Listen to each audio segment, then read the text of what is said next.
Benvinguts a Dodge Storm Report. Avui parlarem del cotxe elèctric. M'agradaria explicar quins aspectes són importants si vull comprar un cotxe elèctric. Per estudiar aquest tema he convidat a Frank. Frank és un expert dels cotxes elèctrics. Ha fet el seu cotxe elèctric fa molts anys, coneix molt bé les bateries de liti i és un expert en temes electrònics i en temes d'autonomia, coneix molt bé la situació a Alemanya de tot el tema de les subvencions, de sistemes de càrrega. Tot això ho estudiem avui, vol dir que els aspectes principals són l'autonomia, quina autonomia té el meu cotxe elèctric, com puc carregar el cotxe elèctric, què puc fer si visc a un pis, com ho puc fer si tinc una casa? Si tinc una casa tinc més opcions, a un pis menys, però tot és possible. Quins són els preus dels cotxes elèctrics? Perquè volem comparar el cotxe elèctric amb un cotxe convencional. Temes de costos, temes de subvencions. Subvencions, estudiarem les subvencions que n'hi ha a Alemanya. No hem estudiat les subvencions que n'hi ha a altres països europeus. A tots els països europeus trobeu subvencions per cotxes elèctrics i després mirarem l'ecologia. Vol dir, interessa veure on és el cotxe elèctric realment ecològic, on ens movem a una zona grisa i on interessa més canviar una altra forma de transportar, de viatjar. Ara vindrà Frank per parlar amb nosaltres i estudiarem tots aquests aspectes dels cotxes elèctrics. Bon dia, Frank. Gràcies que hagis vingut aquest matí. Moltes gràcies. Bon dia, Jürgen. Sí, gràcies per la invitació. Sí que des de fa 10 anys treballo amb cotxes elèctrics. M'interessa el tema des de fa 10 anys. Jo he fet el meu cotxe elèctric i a més condueixo un cotxe elèctric diàriament. I per carregar el teu cotxe elèctric tu fas servir la teva instal·lació fotovoltaica de la teva casa, no? Tu fas un bucle tancat, per dir-ho així. Exactament, és el que té més sentit, no? Fer això. Tu fas servir la teva fotovoltaica a la teva casa i carregues el cotxe elèctric i amb això fas l'energia ecològica.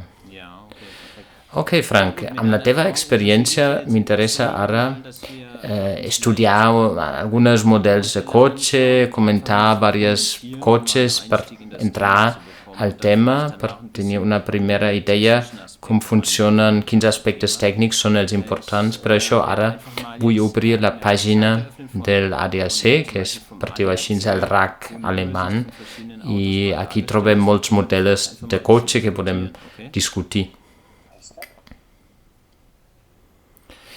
Bueno, Frank, aquí tinc la pàgina de l'ADAC. Potser ens pots explicar una mica la teva impressió de les diferents cotxes que veiem aquí. Aquí hi ha models que actualment podem ja comprar al mercat. Es veuen diferents criteris. Per una banda, el preu de llista, el preu de venda, per una altra vegada l'autonomia. La meva impressió general és que n'hi ha molts cotxes elèctrics, perquè si llegeixes els diaris sembla que s'ha dormit els fabricants, però es veuen hi ha molts models, no? Això sí que és correcte, però s'ha de dir que encara el preu és una mica alt. I per molts consumidors el preu d'inversió és el criteri principal, no?, per entrar a una nova tecnologia. D'acord, si veig preus aquí de venda, si comparo això amb un cotxe de benzina, la meva intenció és que haig de pagar un 50% més, no?, com mínim per tenir la mateixa característica. Correcte, això sí, més o menys és ara així, però clar, si tu compres un cotxe elèctric, no és només pensar en la inversió, sinó també en el cost operatiu, vol dir que quin preu tinc per quilòmetre. Aquí el cotxe elèctric té molt avantatge. Un altre tema, a més del preu, és la indicació de l'autonomia del cotxe. Bueno, aquí veiem ara un cotxe d'hidrogen, no? Que és una tecnologia especial, és l'altra alternativa, vol dir que puc treballar amb bateries de litsi o amb hidrogen. Quina és la teva idea amb l'hidrogen? Quina opinió tens tu respecte a aquesta tecnologia? Quina direcció prendrà la indústria en el futur? Bueno, jo opino que actualment les bateries tenen certes avantatges comparant amb la tecnologia de l'hidrogen. La tecnologia de l'hidrogen encara no té una infraestructura tan potent i instal·lar aquesta infraestructura és encara molt més complicat que comparant amb sistemes de càrrega per cotxes elèctrics. Després també hem de convertir l'energia diverses vegades, no? Que hem de fer de llum, hidrogen i un altre cop d'hidrogen, llum, etc. Vol dir que tenim més passos intermitjos i això fa que creixen les pèrdues. Vol dir que jo personalment crec que pel dia a dia la tecnologia de litsi de les bateries convencionals és més interessant. Clar, aquí en general, tant per hidrogen com per litsi, com per cotxes convencionals elèctrics, on puc trobar tota l'energia que necessito, perquè els renovables a molts països no superen un 30% de la producció, del mix energètic, de la producció de cada país. Bueno, això és un tema a part, però al dia d'avui ja tenim tecnologies per fer més renovables, vol dir que si fem una conversió més lenta a molts anys vist, arribem. Clar, una altra cosa és si del dia de demà tothom ha de conduir elèctricament. Això no funciona, perquè aquí falta infraestructura, falten encara energies renovables a nivell de producció. Però jo crec que en 10-20 anys al futur sí que arribem.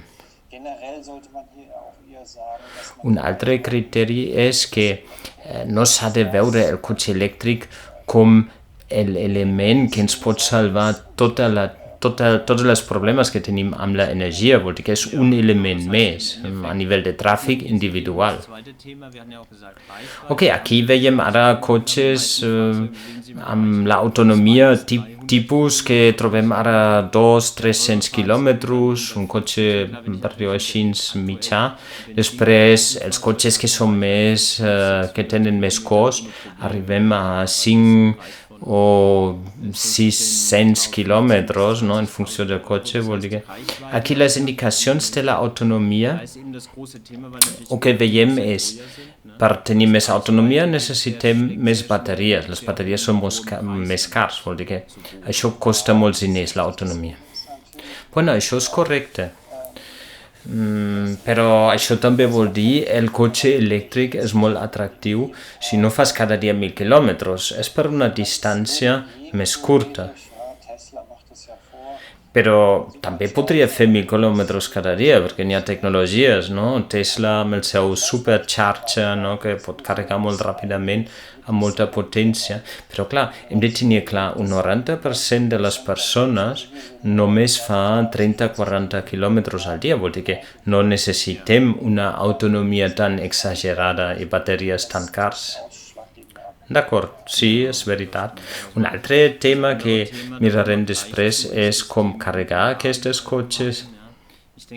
Jo crec, mirant totes aquestes cotxes, el resum general és que, això és la pàgina web del ADAC, que és el RAC alemany, on trobem molts resums amb cotxes, però el resum general és que hi ha molts cotxes. Aquí veiem ara el Tesla, que és líder de mercat, no tothom coneix la marca Tesla, però gairebé totes les marques de cotxes ara tenen un cotxe elèctric. Ja puc trobar molts cotxes de models de 10.000 fins a 100.000 euros. Trobem una furgoneta. El que no trobem és un camió, però tot això que es pot transportar persones o una furgoneta ho tinc disponible. L'única qüestió és el preu i l'autonomia que em costa això. Clar, això és veritat. Al dia d'avui es pot dir que es troben moltes cotxes, N'hi ha molts models, vol dir, l'argument de dir que no trobo el meu model realment no existeix. Per cada gust tenim un cotxe especialment pensat per la ciutat, per cobrir distàncies molt llargues. Vol dir que la indústria de l'automòbil ja realment ha començat a moure i s'ha mogut en la direcció dels cotxes elèctrics. Ara mirarem aspectes pràctics. El tema principal és com puc carregar el cotxe. Aquí es veuen ara les diferents opcions de carregar el cotxe. Ho explico ràpidament. Per una banda tinc l'opció de carregar el cotxe enxufant-ho als 230 volts de la casa. Una altra opció són sistemes de càrrega a pàrquings públics. Aquí veuen molta dinàmica. Després una altra és el Wallbox, no? Que vol dir que jo al meu garatge tinc més potència. No? L'enxufe de 230 volts té molt poc i aquí tinc 3 fases i puc carregar més ràpidament. Aquí veiem ara les dues opcions de casa, no? El Wallbox i l'enxufe normal i corrent. Com carregues tu el teu cotxe? Bueno, jo tinc un Wallbox també. Bueno, és un nom de moda, no? Però Wallbox simplement vol dir que tens una connexió trifàsica que té més potència.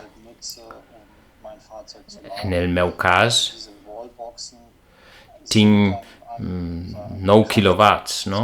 En el meu cas concret.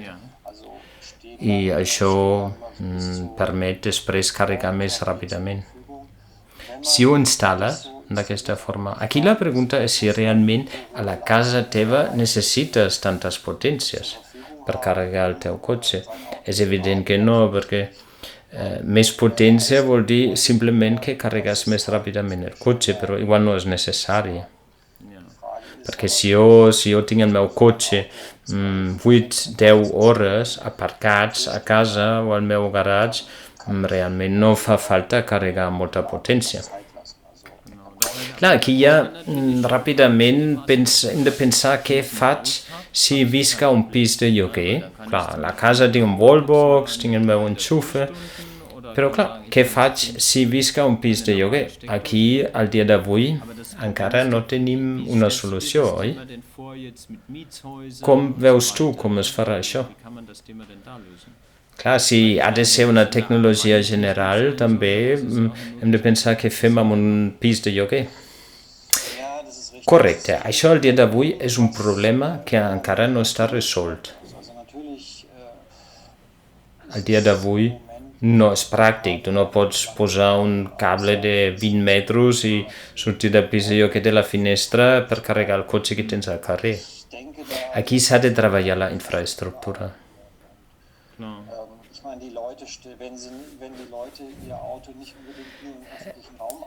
Clar, si hi ha un pàrquing comunitari, permet instal·lar alguna opció, però si els pàrquings són públics o si els cotxes aparquen al carrer, s'ha de realment crear una infraestructura on tu pots carregar el cotxe amb potències més baixes. Vol dir que, vol dir com l'enxufe de 230 volts, però que ho tinguis al carrer per carregar en 8 hores, no? Perquè clar, si tinc a Alemanya un pis de lloguer, si tinc un pàrquing comunitari, jo puc demanar que s'instal·li un Wallbox al pàrquing comunitari, però clar, és un sol Wallbox, també he de deixar el cotxe 3 hores, vol dir que encara no veiem aquí quina solució es farà per donar la infraestructura per als usuaris que viuen a un pis de lloguer. Clar, el 50%, 40-50 que té una casa no té problema, però clar, s'ha de buscar una solució per gent que viu a un pis de lloguer. Correcte. Aquí, al dia d'avui, s'ha d'aprendre quin serà el model i s'han d'instal·lar les infraestructures. Això han de reclamar els usuaris. No hauríem de pensar que el cotxe elèctric, el model de cotxe elèctric que tenim al dia d'avui, és la solució ideal per tots els usuaris. Però és un pas endavant molt important. Doncs mirem ara com puc carregar el cotxe quan estic fora de casa. No? Aquí veiem 3 opcions. El que es veu més són les columnes aquestes als pàrquings, no? Per carregar 11 o 22 quilowatts. Es veuen per tot arreu. Vol dir que si aquí carrego el meu cotxe necessitaria 2-3 hores. No? Això tenen molts supermercats, etc. Després tinc 2 opcions per carregar de forma molt ràpida, no? Que són supercarregadors, no? Amb molt alta potència. No? Tesla va començar amb això. La idea és que puc carregar el cotxe en 20 minuts amb una potència extremadament alta. Vol dir que faig un cafè, carrego gairebé un 80% de la bateria, puc continuar. I això existeix per Tesla i existeix pels altres cotxes amb el sistema Ionity. Clar, una altra banda, si veig això, també és no em dona la solució també per carregar molts cotxes en paral·lel, no? Amb el supercharger. Per exemple, si tenim milers de cotxes a l'estiu, no? Viatjant de vacances. Això és una filosofia. A nivell pràctic, funciona. Faig un viatge llarg i treballo amb el supercharger, jo puc carregar en 20 minuts i puc després fer un viatge de 1.000 quilòmetres. En Alemanya vol dir l'opció de fer servir el cotxe elèctric per fer distàncies molt llargs i moure amunt i avall, igual com si tingués un cotxe de gasolina. Encara així no és el mateix confort que tinc amb un cotxe dièsel, no? Perquè poso la dièsel i puc fer 1.000 quilòmetres i són 5 minuts o 10 minuts a la benzinera. S'ha d'acceptar que no puc copiar 100% el mateix luxe que tinc amb un motor de combustió, comparant amb el cotxe convencional. Però clar, aquí tenim això en general, si fem un canvi de sistema i el confort és més baix, això passa amb tots els temes ecològics, vol dir que després costa, no? Però costa una mica, però bueno, deixem-ho així, clar, s'ha de fer una petita contribució al consumidor a acceptar un petit inconvenient, però en teoria és possible. Un altre punt que també és molt important amb l'autonomia dels cotxes i triga molt. Això és veritat, però clar, has de veure què és el dia a dia de l'automoció. La gran part de la gent no fa trajectes tan llargs. Vol dir que perquè normalment ho carregues a casa o ho tens carregat, després pots fer 200-300 quilòmetres, has de carregar una altra vegada a casa teva o a una columna pública. Vol dir que aquesta situació que veus aquí, tota aquesta situació, és una situació de cap de setmana o quan vas de vacances, és una situació excepcional. Però normalment durant tot l'any tu no veus aquesta problemàtica. És evident que si tu estàs acostumat a córrer molt per l'autopista, fer 1.000 quilòmetres, posar molta benzina molt poc temps i córrer molt per això amb un cotxe elèctric no ho tindràs. Clar, si jo miro l'aspecte ecològic ara dels cotxes elèctrics, també hem de tenir clar que on és realment ecològic és a la ciutat, sense emissions i distàncies curts i a nivell regional encara, però clar, si jo faig autopista, realment no és ecològic perquè aquí l'ecologia ve amb el tren o amb un bus, vol dir que al final si moc 2.000 quilos de cotxe i amb 150 quilòmetres per moure una persona que pesa 80 quilos no és mai ecològic, no? A l'autopista. Clar, això però és la filosofia que tenim al dia d'avui.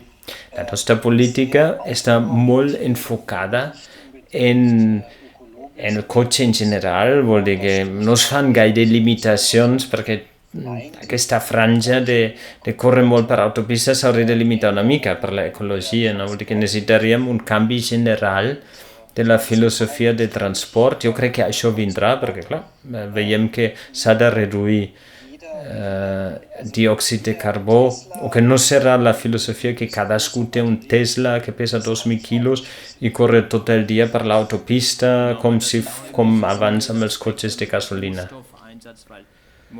És veritat, perquè el cotxe elèctric s'ha venut com si fos una religió, gairebé que ens pot resoldre tots els problemes del medi ambient, però clar, això no és la realitat, perquè es necessita també molt de material, per la bateria molta química, hi ha molts aspectes medioambientals que també poden ser crítics.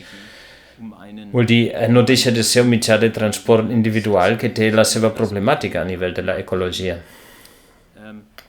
Ara aquí veiem el que cobrem a nivell de subvenció a Alemanya. Alemanya cobra normalment entre 5 i 6.000 euros de subvenció de l'Estat. Després el concessionari del cotxe també cobra 3.000-4.000 euros de subvenció i això és una subvenció que comença a partir del novembre del 2009. Després, si tens un cotxe que fa servir a nivell per l'empresa, tu tens deduccions especials. Si instal·les un wallbox a casa teva, si per temes de feina ho pots desgravar, o la teva empresa t'ho pot pagar i tu no has de justificar com un ingrés. Vol dir que hi ha tota una mena de subvencions, no? Tu has aprofitat totes aquestes subvencions per el teu cotxe? En el meu cas, el cotxe que jo he comprat, no?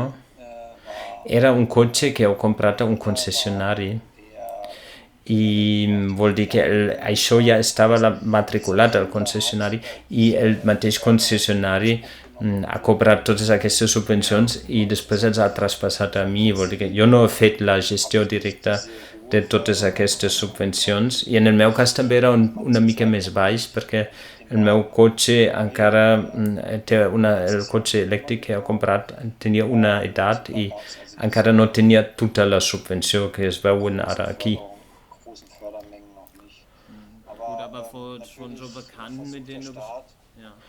És evident que l'Estat intenta donar subvencions per promoure la tecnologia.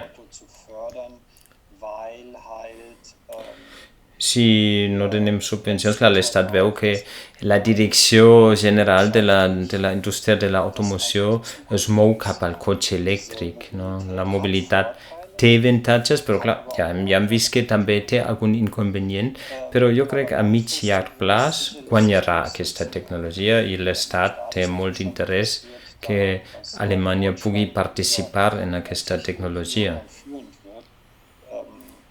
I per això es fan aquestes subvencions. Actualment, aquesta subvenció compensa el preu d'inversió que és més alt o comença parcialment. Sense donar un bonus, realment la diferència de preu d'inversió és relativament alta.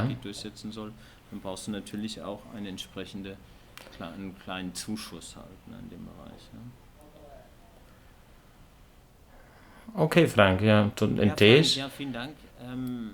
Ara em podries explicar què costa actualment conduir 100 quilòmetres amb un cotxe elèctric? Clar, ja hem vist el preu d'inversió és més alt, però què haig de pagar per conduir 100 quilòmetres amb un cotxe elèctric? Bueno, això depèn del cotxe que tu tinguis, no? Però en general es pot dir que un cotxe de classe mitjana, tipus Golf, pots calcular 4 euros per uns 100 quilòmetres. El càlcul és, en general, que tu pots dir que el consum d'un cotxe elèctric es mou entre 12 i 20 quilowatt-hores per 100 quilòmetres i cada quilowatt-hora es calcula amb 30 cèntims i això després em dona 4 euros, per aquí 4 o 5 euros. Ok, aquí la meva pregunta és, actualment la llum per cotxes elèctrics no té un suplement específic, però la benzina sí té molt impost addicional.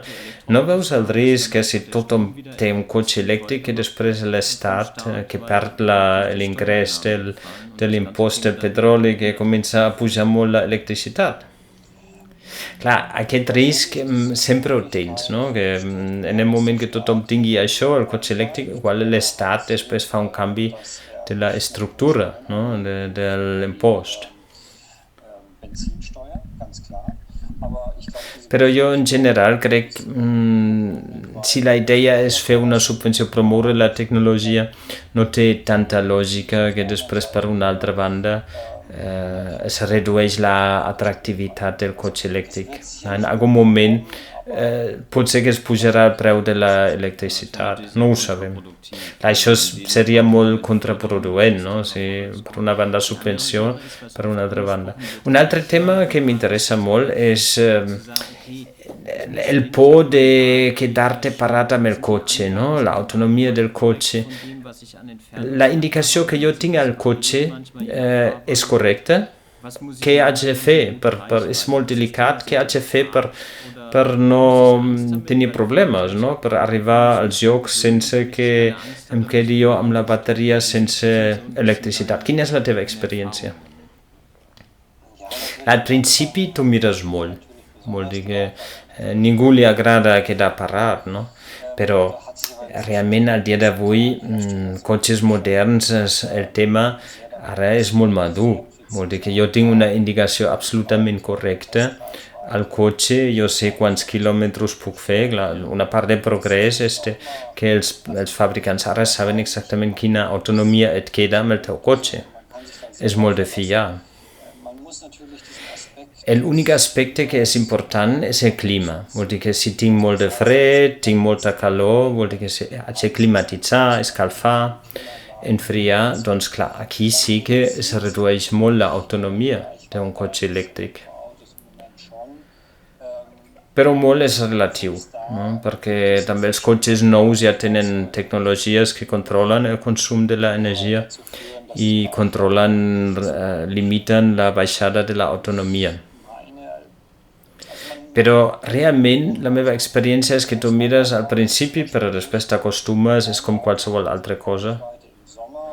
Vol dir que jo, en el meu cas, jo puc 220-250 quilòmetres amb una càrrega normal amb el meu cotxe, i a l'hivern o a l'estiu, no? Quan haig d'escalfar molt o climatitzar molt, se'm redueix 50 quilòmetres, però realment no és un problema perquè ho saps.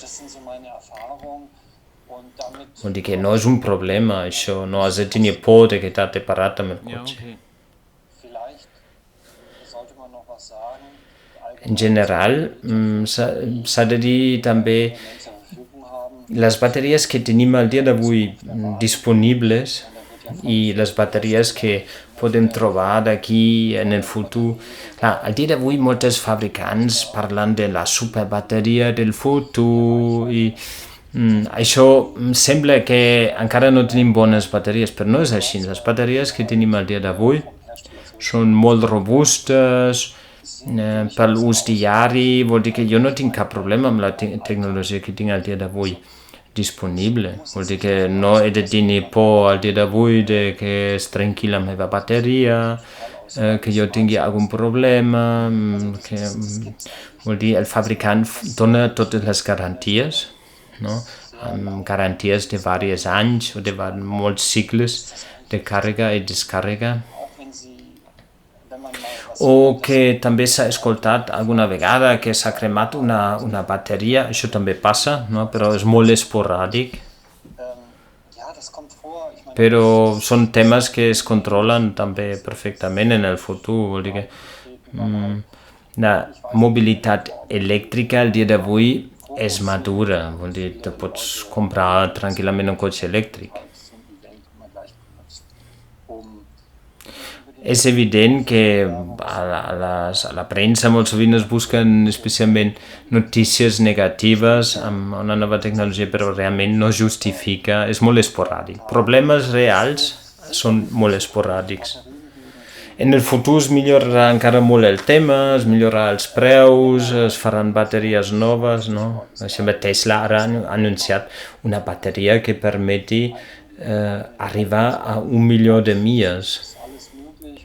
Això són tecnologies que d'aquí a poc anys ho veurem, vol dir que no parlem d'un progrés espectacular de tecnologia, perquè realment ja hem arribat molt lluny amb la tecnologia de les bateries. Ok, vol dir, al dia d'avui tranquil·lament pots estar content amb la tecnologia de bateries que tens disponible. Okay. Això no limita l'ús dels cotxes elèctrics.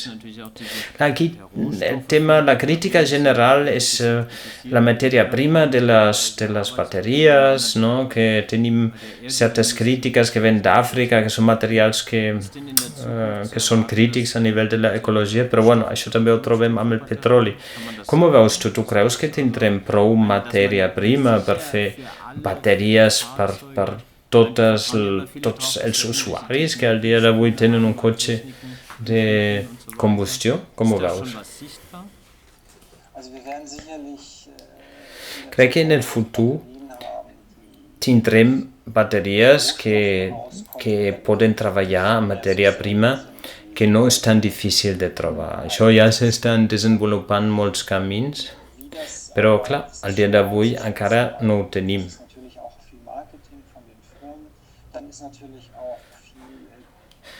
Hi ha diferents filosofies, es publiquen molts informes, no, de noves tecnologies, però encara és molt experimental. Vol dir que el tema de lici al dia d'avui és encara el més comú. Es troben cada cop més fonts de lici, no? On es pot trobar el material, però clar, no tindríem prou per alimentar tota la humanitat amb un cotxe elèctric. Vol dir que es necessitaran coses noves, el lici es pot reciclar.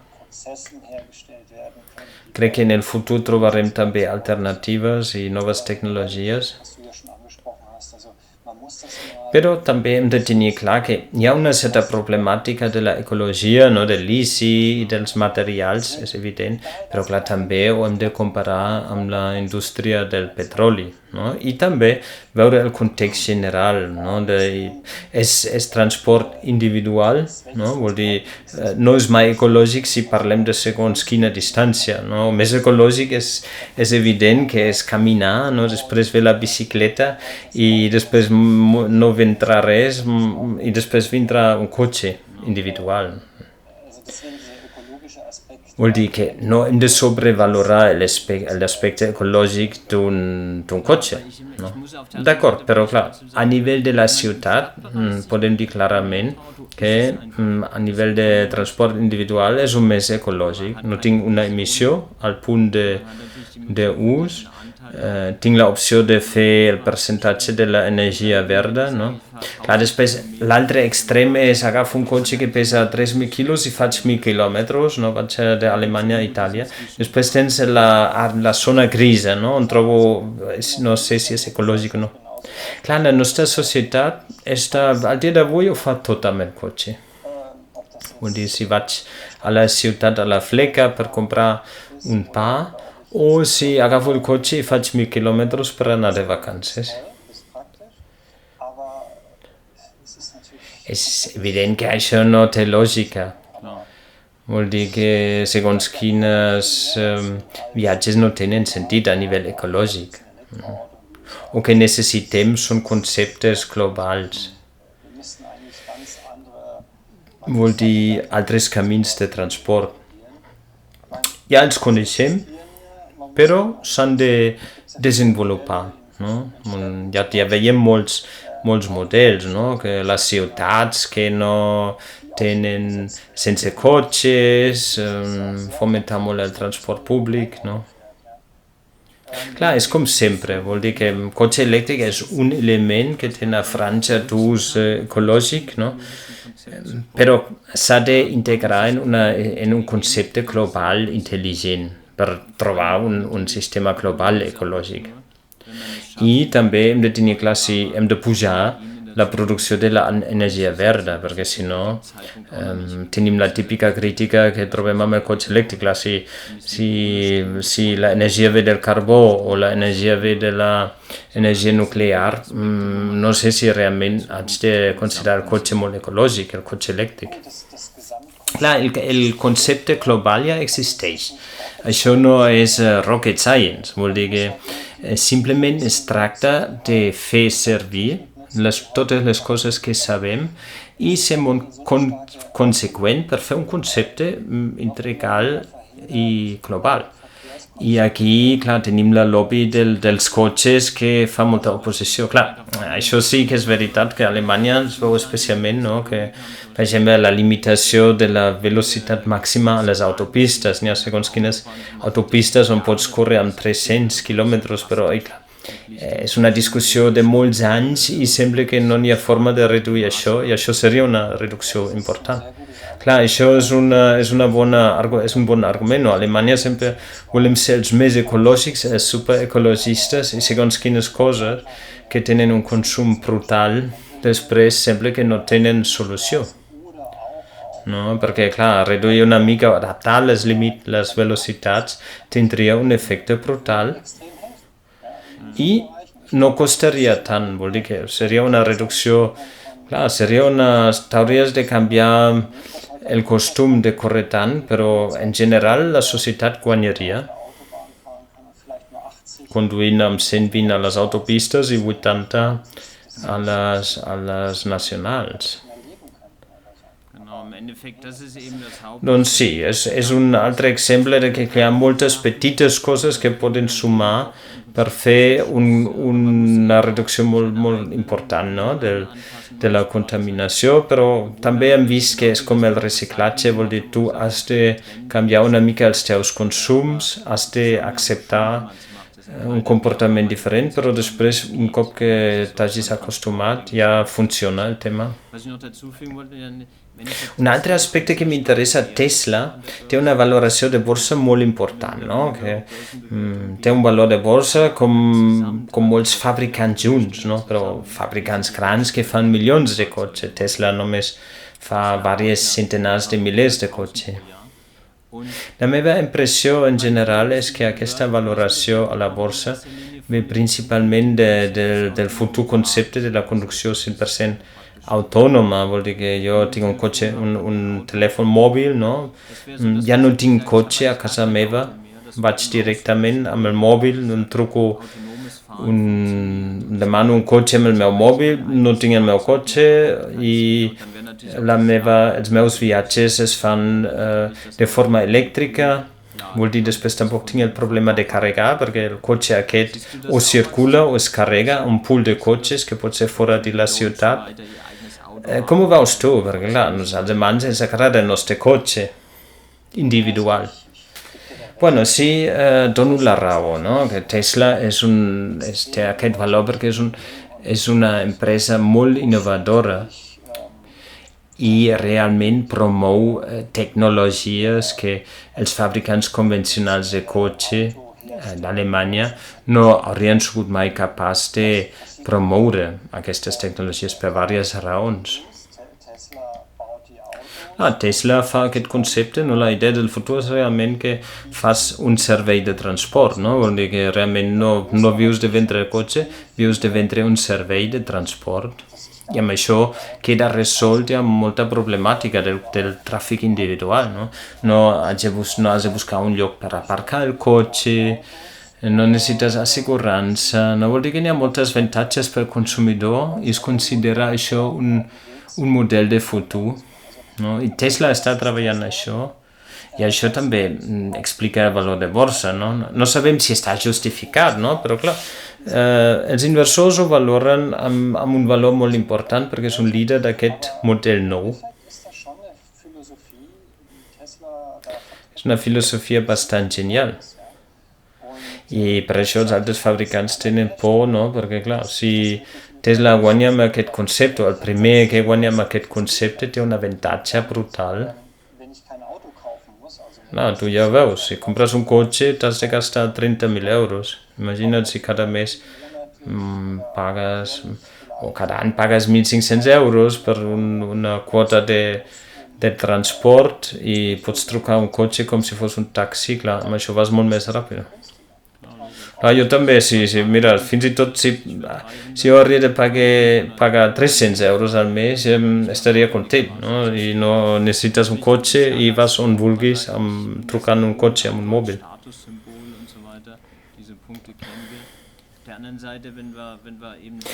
Un altre tema és també, clar, cotxe individual, que si veig els nanos que tenim nosaltres, clar, ara tenen un comportament completament diferent, no? Els agrada més realment de fer viatges amb avió, visitar totes les capitals del món, però ja no tenen directament la idea de tenir un cotxe amb 20 anys, no? Perquè si veus, la gent jove avui en dia diu, mira, tu m'agrada més viatjar i conèixer tot el món que comprar-me un cotxe, no? Vol dir que això també afavoreix conceptes nous. Bueno, però al dia d'avui ja sabem que, bueno, amb el tema corona, aquests viatges internacionals ja no són tan fàcils de fer, no? Però sí que és veritat, no?, que les generacions que venen tenen un comportament de consum diferent. Tal com ho hem viscut fins al dia d'avui, no serà en el futur, perquè tenim la necessitat d'un canvi i realment serà molt interessant viure aquest canvi. Ja tenim les tecnologies, no? Jo soc molt optimista, no? Tinc moltes ganes de veure com es fa la transformació i m'agradaria molt veure d'arribar en especialment la fase aquesta de la conducció automàtica, autònoma. Això és fascinant, no?, aquest concepte. I no només per gent gran, sinó per tots els consumidors. Clar, això pot ser un canvi de sistema, vol dir que desapareix per completament, no tens el teu cotxe individual i es fa una revolució, no?, de tot el transport individual. Jo també veig que la conducció autònoma és la tecnologia principal, no?, que explica el valor de borsa que té Tesla, perquè realment les empreses que tenen l'avantatge competitiu aquí, perquè clar, un cotxe elèctric realment no és una revolució, perquè un cotxe elèctric tenim des de fa 100 anys. Bueno, sí, és veritat, és correcte, però cotxes elèctrics que funcionen bé tenim des de fa 5 o 6 anys, d'acord? Vol dir que el que tenim abans d'això, a nivell d'autonomia, 20, 30, 50 quilòmetres, no era una alternativa a un cotxe convencional, no és com avui. Ok, Frank, moltes gràcies, no? I si tinc un altre tema de mediambiental, ens veiem, ok? Ok, gràcies. Adeu.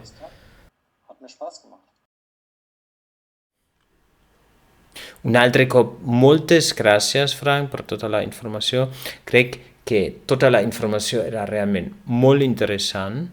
Espero que us hagi agradat i també espero que ens podem veure la propera vegada amb el meu proper vídeo. Gràcies, que vagi bé.